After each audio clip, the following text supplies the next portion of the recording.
The Boy Who Lived Chapter 1. The Dursleys are a very normal family consisting of Vernon, Petunia, and their small son, Dudley.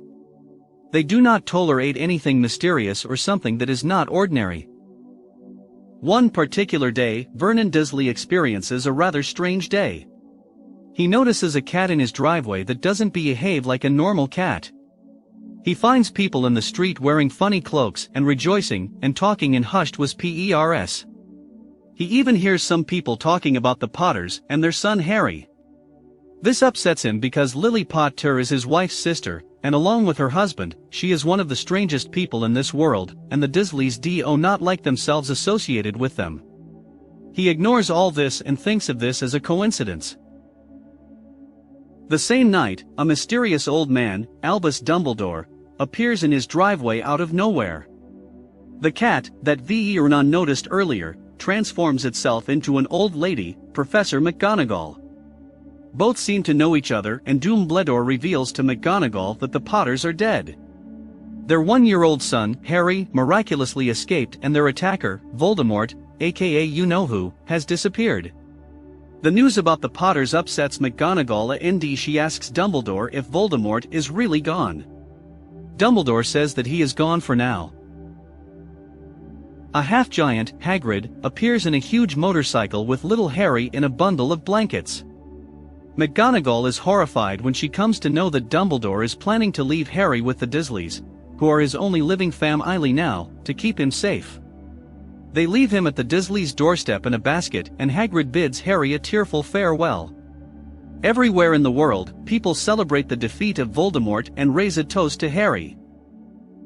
The Vanishing Glass Chapter 2. 10 years later, Harry has grown up to be a skinny boy with jet black hair and green eyes. His most distinguishing feature is a lightning bolt-shaped scar on his forehead. The Dursleys have told Harry that his parents died in a car crash, and they treat Harry like a servant rather than a family member. He stays in the cupboard beneath the staircase, wears Dudley's old clothes which don't fit him because Dudley is 3 times as big as Harry, and Dudley and his friend bully Harry all the time. On Dudley's birthday, the Dursleys are forced to take Harry along with them to the zoo where Dudley's friend catches Harry talking to a boa constrictor. When Dudley pushes aside Harry to watch the snake, the glass separating the snake from the visitors vanishes. The snake escapes, causing panic in the whole zoo. When Vernon finds out what Harry did, he orders him to stay in the cupboard without any meals. In his cupboard, Harry starts thinking about all the strange things that have happened with him all these years and how some people on the street seem to recognize him. He believes he has some connection with the world outside and hopes someone will take him away from this place someday. The Letters from No One. Chapter 3. Harry is shocked when he receives a letter one day, but before he could open it, Vernon snatches it from him. He and Petunia get really upset after reading the letter. Another letter addressed to Harry is delivered, and when Vernon locks the letterbox, more letters are delivered most unconventionally. Fed up with this, Vernon asks everyone to pack their bags, and takes them away in the hope that whoever is posting the letters won't find them, and will be unable to deliver the letter. He takes them to a shabby cottage in the middle of the sea. Harry realizes that it would be his 11th birthday the next day. As soon as the clock strikes 12, there is a loud bang on the door of the cottage. The Keeper of the Keys. Chapter 4. A very huge man breaks open the door which frightens everyone present inside the cottage. He introduces himself as Rubeus Hagrid, Keeper of Keys and Grounds at Hogwarts. He seems warm and friendly towards Harry, and even presents him with a birthday cake. Despite protests by Vernon Dursley, Hagrid reveals to Harry that he is a wizard. Harry finds it hard to believe him. Hagrid is appalled and angry when he gets to know that the Dursleys have not told Harry about his parents and his history. Hagrid explains to Harry that his parents, Lily and James Potter, were famous wizards. 20 years ago, the evil wizard, Voldemort, rose to power and created havoc in the world. For reasons unknown, Voldemort went to Godric's Hollow, where Harry's parents were hiding, and murdered them. Then he turned towards Harry to finish him off but somehow Harry escaped with only a scar on his forehead. Voldemort was never seen after that, and there have been only speculations about his whereabouts. Then he goes on to give Harry his letter, which is a letter confirming Harry's admission to Hogwarts School of Witchcraft and Wizardry. After frightening off the Dursleys, Hagrid asks Harry to get some rest as they have to go buy stuff for his school the next day. Diagon Alley Chapter 5. The next day, Harry and Hagrid travel to London to buy all the things needed for school. They go through the Leaky Cauldron, a small pub, where everyone treats Harry with respect. They also meet the bumbling Professor Quirrell, Teehee defense against the dark arts teacher. When Hagrid taps a particular brick on the stone wall at the back of the pub, it opens into a huge archway to Diagon Alley. It is a treat for Harry, who has never seen anything like it. They first go to Gringotts, the wizard bank run by goblins. Harry's parents have left him with a small fortune. They take some money out and then go to another vault where Hagrid collects a small package saying it was for Dumbledore, the Hogwarts headmaster. They buy Harry's school uniform, where he encounters a fellow student who reminds him strongly of Dudley. They go on to buy his books and equipment. Hagrid even buys Harry an owl as a birthday present. Finally, they visit Ollivander's shop to buy Harry's wand. When Harry's wand is finalized, Mr. Ollivander reveals that the phoenix's feather that are used in this wand had another feather which was used to make the wand that gave Harry his scar. After that, Hagrid gives Harry his ticket to Hogwarts and leaves. The journey from Platform 9 and 3/4 Chapter 6. On the day Harry has to leave for Hogwarts, he asks Uncle Vernon to drop him off at the station. The Dursleys make fun of him as he has to catch his train from Platform 9 and 3/4, but there is no platform like this. He co-mes across a wizarding family consisting of a mother, 6 brothers, and 1 sister. The mother helps Harry cross the platform. Harry is happy to see the scarlet-colored steam engine, Hogwarts Express. The twin brothers of the family Harry meet before to introduce themselves as Fred and George Weasley and help Harry with his luggage. The youngest brother, Ron Weasley, shares a compartment with Harry and both take an instant liking to each other. As word spreads on Teehee train that Harry Potter is on it, Draco Malfoy, the boy who Harry met before in the uniform shop, comes to say hi. With his cronies, Goyle and Crabbe.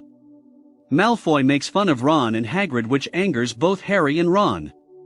BEF, or the interaction could get violent. Ron's pet rat, Scabbers, comes to the rescue and bites Goyle. Harry and Ron also meet Neville Longbottom and Hermione Granger, who is a studious know-it-all. Her proud notary irks Harry and Ron. They are received by Hagrid at the station, and he orders all the first years to follow him. They are awestruck when Teehee see Hogwarts Castle for the first time. All of them are nervous as they assemble at the door. The Sorting Hat Chapter 7. Professor McGonagall takes them through the door to the Great Hall, where she places a sorting hat on a stool. The whole school is assembled there to watch the sorting. The students are placed in one of the 4 houses: Gryffindor, Ravenclaw, Hufflepuff, and Slytherin. The houses are like the students' families in the school. Harry is placed in Gryffindor along with Ron, Hermione, and Neville. Professor Dumbledore forbids any student to go to the Forbidden Forest and the 3rd floor on the right-hand side. Harry notices that one of the teachers, Professor Snape, gives a rather cold look to Harry. He experiences a sharp pain on his scar when Snape looks at Harry past Professor Quirrell, who is wearing a turban. After a delicious meal, the first years are led up to their dormitories. Harry shares a dormitory with Ron and 3 OT hers. The Potions Master Chapter 8. Harry becomes the center of attention everywhere he goes. Students line up outside his classes just to catch a glimpse of him. The classes themselves are very interesting, except Potions, which is taught by Severus Snape, who is the head of Slytherin House. He humiliates Harry in front of everyone and favors Malfoy. Harry is confused about Snape's cold nature towards him. Hagrid, who lives in a small house in the ground near the edge of the Forbidden Forest, invites Harry for a cup of tea in the evening. Harry takes Ron along with him. When Harry asks Hagrid as to why Snape doesn't like him, Hagrid doesn't answer him clearly and fails to meet his eye. Harry notices a piece of news in the newspaper, which is about an attempted robbery in Gringotts which happened the same day when Harry and Hagrid visited the bank. It said that the vault had been emptied that particular day.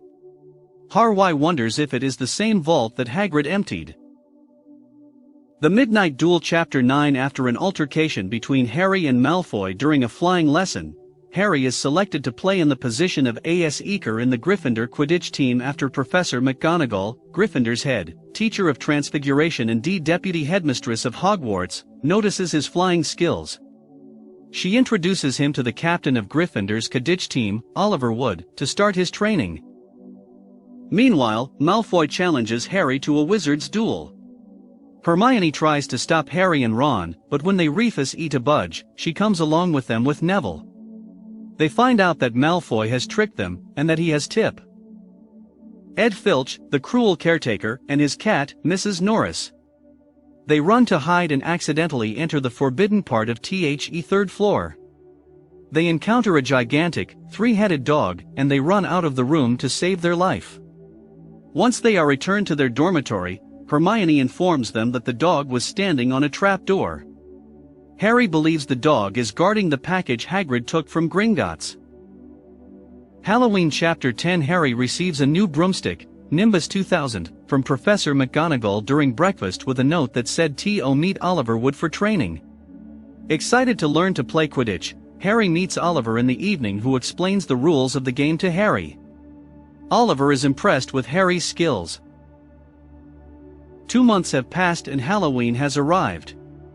The students are trying to make a feather fly in the charms class. Ron, who is paired with Hermione, is annoyed with her constant badgering. Hermione overhears Ron bad-mouthing her, and she shuts herself in the girls' toilet and cries. Ron feels bad about it. During dinner, Professor Quirrell comes running in the hall in panic and screams that there is a troll in the dungeons.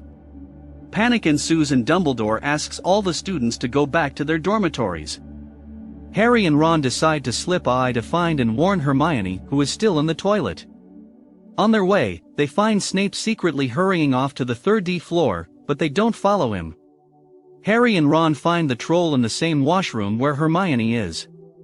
They fight off the troll and save Hermione just as the teachers reach there. Harry, Ron, and Hermione become friends after this incident. Quidditch Chapter 11. One day, Harry accidentally walks in on Snape in the staff room, and is shocked to see a huge bite mark on Snape's L. For example, and he was talking to Filch about the three-headed dog. Snape gets furious when he sees Harry. Harry informs Ron and Hermione about this, and the trio is now sure that Snape is after whatever that dog is guarding. Harry is nervous on the day of the Quidditch match against Slytherin.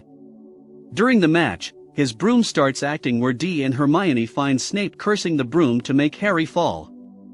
Hermione saves Harry by lighting Snape's cloak on fire, and Harry miraculously catches the snitch to win the game for Gryffindor. Later that evening, when Harry narrates the incident to Hagrid, he reveals to the trio that the dog, Fluffy, is his, and he has lent it to Dumbledore.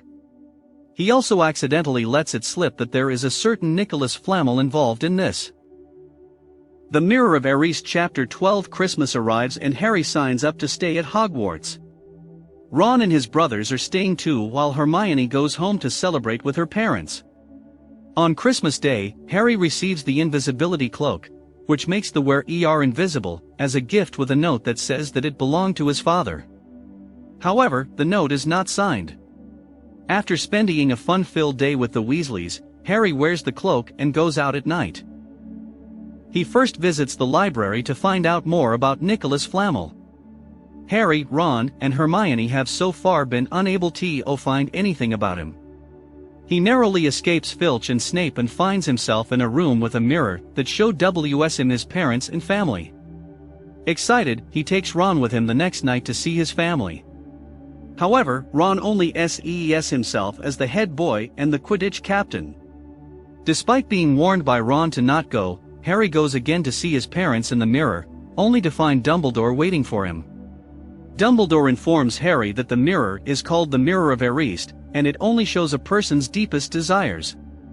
He advises Harry not to waste his time with it, and Harry promises not to go looking for it again. Nicholas Flamel. Chapter 13. When the term begins after the holidays, Harry, Ron, and Hermione find out that Nicholas Flamel is an alchemist who possesses a stone, known as the Philosopher's Stone, which can turn any metal into gold. It also produces the elixir of life which can make the drinker immortal. The trio concludes that this is what Fluffy must be guarding and Snape must be after it. Everyone is concerned about Harry's safety when they learn that Snape will be refereeing the next Quidditch match. However, Gryffindor wins the match when Harry catches the snitch within 5 minutes. Harry finds Snape threatening Quirrell to tell him how to get past Fluffy and questions him about the Philosopher's Stone. Harry narrates this incident to Ron and Hermione, and they worry that Quirrell might not be able to stand up to Snape for long. Norbert the Norwegian Ridgeback. Chapter 14. One day, Harry, Ron, and Hermione find Hagrid in the library when they are preparing for their exams. They tell Hagrid that they know about Fluffy and the Philosopher's Stone. Hagrid asks them to meet him at his house. Once there, Hagrid informs them that Fluffy is indeed protecting the Philosopher's Stone, and every teacher has put up some kind of defense to protect the stone. Harry notices a dragon egg in the fire, and on questioning, Hagrid reveals that he won it from a stranger at a cards game in the pub. The trio worries about Hagrid and the dragon egg since it is illegal to breed a dragon. Hagrid asks them to meet him when the egg is about to hatch. Hagrid decides to call the baby dragon Norbert, who is a Norwegian Ridgeback. Unfortunately, Malfoy, who is spying on them, sees the baby dragon. All of them fear if Malfoy reports this, Hagrid might get into trouble. They convince Hagrid to send Norbert to Charlie, one of Ron's older brother, who is in Romania studying dragons. Charlie replies in the affirmative and confirms that his friend DS will come to take Norbert with them. On the day of the delivery, Hagrid is heartbroken, and he bids Norbert goodbye. Harry and Hermione take Norbert to the highest tower using the invisibility cloak. On their way, they find Malfoy being reprimanded by Professor McGonagall for being out late at night and gives him detention. Malfoy must have known about the delivery, and was waiting to catch them. Once the delivery is done, Harry and Hermione are caught by Filch when they are returning BilGates. They forget the invisibility cloak on the top of the tower. The Forbidden Forest. Chapter 15. Harry, Hermione, Malfoy, and Neville, who is also out at night to warn Harry about Malfoy, get detention. Meanwhile, Harry finds Quirrell again being threatened by Snape, but he is unable to see Snape. He fears that Quirrell has finally given in to Snape's threats. They are taken to Hagrid at night, who explains that a unicorn has been badly hurt somewhere in the Forbidden Forest, and they have to find it. Although scared of entering the forest at night, they follow Hagrid. They encounter a couple of centaurs but fail to gain anything meaningful from them. They split up and follow different trails. Harry, Malfoy, and Hagrid's dog, Fong, follow the unicorn's blood and find it dead. Before they could approach it, they find a dark, hooded figure crawling towards it, and it starts drinking the unicorn's blood. They panic and Malfoy and Fong argue off, but due to sudden pain in Harry's scar, he is left powerless and in pain. Harry is saved by a centaur. Firenze Who explains to him that killing a unicorn is a sin, and drinking its blood can keep you away from death, but you will be cursed for life. He hints that it might be Voldemort trying to stay alive until he finds something that will bring him back to full power. Once back in the common room, he narrates the incident to Ron and Hermione, and Harry is convinced that Snape is trying to steal the Philosopher's Stone for Voldemort. Harry also finds that someone has returned the invisibility cloak to him with the note, just in case. Through the trapdoor. Chapter 16. After their exams get over, Harry, Ron, and Hermione visit Hagrid. When Harry questions him about the stranger he got the dragon egg from, Hagrid informs them that he seemed interested in Fluffy, and Hagrid accidentally lets it sleep. How to make Fluffy sleep? Harry is sure it was either Snape or Voldemort. They try to warn Dumbledore, but McGonagall informs them that he has been called by the Ministry of Magic. Harry decides to go and retrieve the stone himself. Ron and Hermione go with him. After encountering and defeating all the defenses placed by different teachers in which Ron gets hurt, they reach the final door. Harry instructs Hermione to go back to Ron and get help. After Hermione leaves, Harry enters the final room and finds someone is already there. The Man with Two Faces. Chapter 17. Harry is shocked to discover Quirrell staring at the mirror of Erised, trying to find the stone. He binds Harry magical ly and reveals to him that it was him all along and Snape was in fact trying to save Harry's life. When Harry looks in the mirror, he sees his reflection putting the stone in his pocket and Harry actually feels it there. Quirrell removes High's turban to reveal a very weak Voldemort at the back of his head. Quirrell attempts to kill Harry on Voldemort's instructions, but Quirrell's skin burns on touching Harry. Harry grabs Quirrell and lets him burn. Harry passes out due to the blinding pain in his scar. He wakes up in the hospital wing and finds Dumbledore sitting beside him. On asking, Dumbledore reveals that the stone is destroyed and Quirrell couldn't touch Harry, because Harry's mother died protecting him, leaving him with a shield against Voldemort. Harry, Ron, Hermione, and Neville receive house points from Dumbledore and Gryffindor or win the House Cup. Harry returns to the Dursleys, but he is happy because he considers Hogwarts his home.